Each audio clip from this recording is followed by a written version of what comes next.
నమస్తే. ప్రస్తుతం మనతో పాటు సతీష్ మాదిగొనరు. ఏదైతే సుప్రీంకోర్టు ఇచ్చినటువంటి తీర్పు ఉందో ఎస్సీ వర్గీకరణ రాష్ట్రాలకే పూర్తి అధికారం ఉంటుందంటూ స్టేట్మెంట్ ఇచ్చిన అర్ధగంటలోనే నిండు అసెంబ్లీలో ముఖ్యమంత్రి రేవంత్ రెడ్డి గారు ఖచ్చితంగా ఎస్సీ వర్గీకరణకు అన్ని రకాలుగా సహకరిస్తాం, అవసరమైతే ఆర్డినెన్స్ని తీసుకొస్తామన్నటువంటి మాటలు రాష్ట్ర వ్యాప్తంగా ఇటు మాదిగ సామాజిక బిడ్డల్లో ఒక రకమైనటువంటి ఆనందాన్ని, సంతోషకరమైనటువంటి వాతావరణం నెలకొంది. ఒకసారి మాట్లాడదాం సతీష్ మాది గారితో. సతీష్ మాది గారు ఎట్లా చూస్తారు ఈ యొక్క స్టేట్మెంట్? అటు సుప్రీంకోర్టు వెంటనే అసెంబ్లీలో ముఖ్యమంత్రి రేవంత్ రెడ్డి గారు పాజిటివ్గా స్పందించడం, దీన్ని చూస్తూ ఉంటే ఏమనిపిస్తుంది? ముఖ్యమంత్రి రేవంత్ రెడ్డి గారు బాగా ఏదో పైనుంచి అంటే ఉన్నత కులాల నుంచి అంటే బాగా డబ్బులున్న కులాల నుంచి వచ్చిన వ్యక్తి కాదు. ఆయన పేరుకు రెడ్డి అయినా ఒక సామాన్య జీవితాన్ని అనుభవించి సామాన్య కుటుంబం పల్లెటూరు కొండరెడ్డి అనే పల్లె నుంచి అక్కడ ప్రధానంగా మాదిగలు ఎన్ని ఉంటాయి, మాలలు ఎన్ని ఉంటాయి, మాల మాదిగల యొక్క బతుకుదెరువులు ఏ రకంగా ఉన్నాయనేది చూసి వాళ్ళ మధ్యన ఆడుతూ పాడుతూ ఒకే బల్లో చదువుతూ స్థితిగతులు తెలుసుకొని వచ్చిన గ్రామీణ ప్రాంతం నుంచి వచ్చిన వ్యక్తి ఎవరు? రేవంత్ రెడ్డి గారు. కనుక ఆయన మొదటి నుంచి కూడా మాదిగల పక్షపాతి.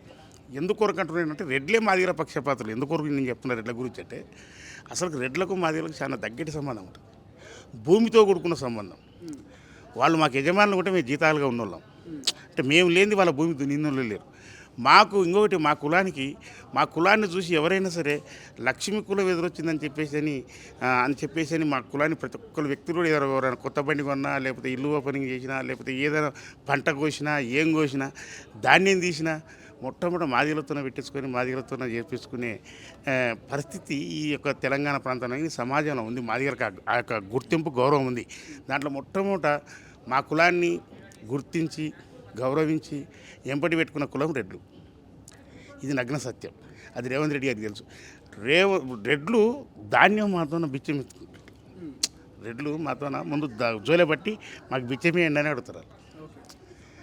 అంటే ఎందుకంటే లక్ష్మి అనేది మాకు ధాన్యం దానం చేస్తుందనే ఒక చరిత్ర తెలిసిన జాతి కులం రెడ్లు. కనుక ఆ రెడ్లు ఎప్పుడు కూడా మాదిగలకు కండగుంటారు, మాదిగలు కూడా రెడ్లకు కండగుంటారు.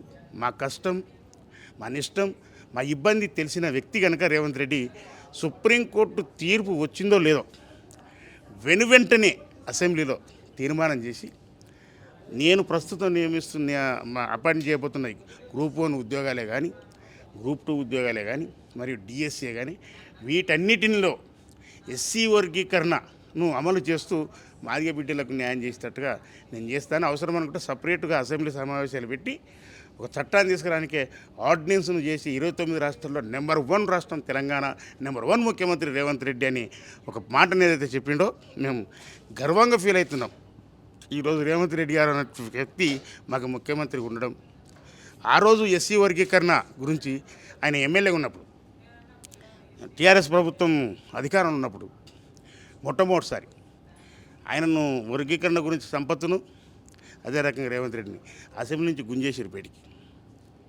అంటే మా కోసం కొట్లాడినోడు ఈరోజు మాకు ఏబిసిడీలు ఇచ్చే అధికారం ఈరోజు ముఖ్యమంత్రిగా ఆయనకు రావడం అనేది మేము చాలా హర్షిస్తున్నాం.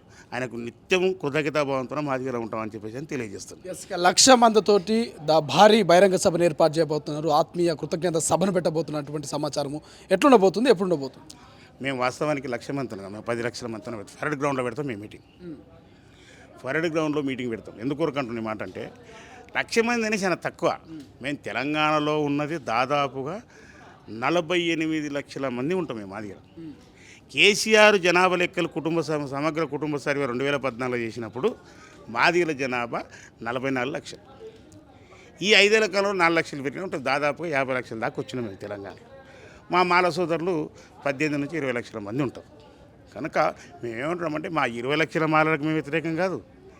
మేము ఏ కులమైనా సరే అంబేద్కర్ గారు ఇచ్చిన రిజర్వేషన్ ఫలాలు అందరికీ సమానంగా అందాలనే ఒక ఉద్దేశంతోనే సామాజిక ఉద్యమాన్ని, దండోర ఉద్యమాన్ని మేము కృష్ణమాదిగ నాయకత్వంలో మేము ప్రారంభం చేసినాం. ఈరోజు ఆ యొక్క వర్గీకరణ ఫలాలు వచ్చినాయి కనుక మొట్టమొదట సుప్రీంకోర్టు తీర్పు ఇచ్చిన వెంబడి నేను అమలు చేస్తానని చెప్పేసి ముఖ్యమంత్రి ముందుకు రావడం, ఎవరికి భయపడకుండా సామాజిక న్యాయానికి కట్టుబడి ఉన్న వ్యక్తిగా, నిజంగా అన్యాయం జరిగినోనికి నేను అండగా ఉంటానని చెప్పిన గొప్ప నాయకుడిగా అతన్ని సన్మానించుకోవడం కోసం 10 లక్షల మంది మాదిగలతోన ఇదే ఫెరడ్ గ్రౌండ్లో మేము సభ పెడతాం, ముఖ్యమంత్రి గారిని సన్మానించుకుంటాం.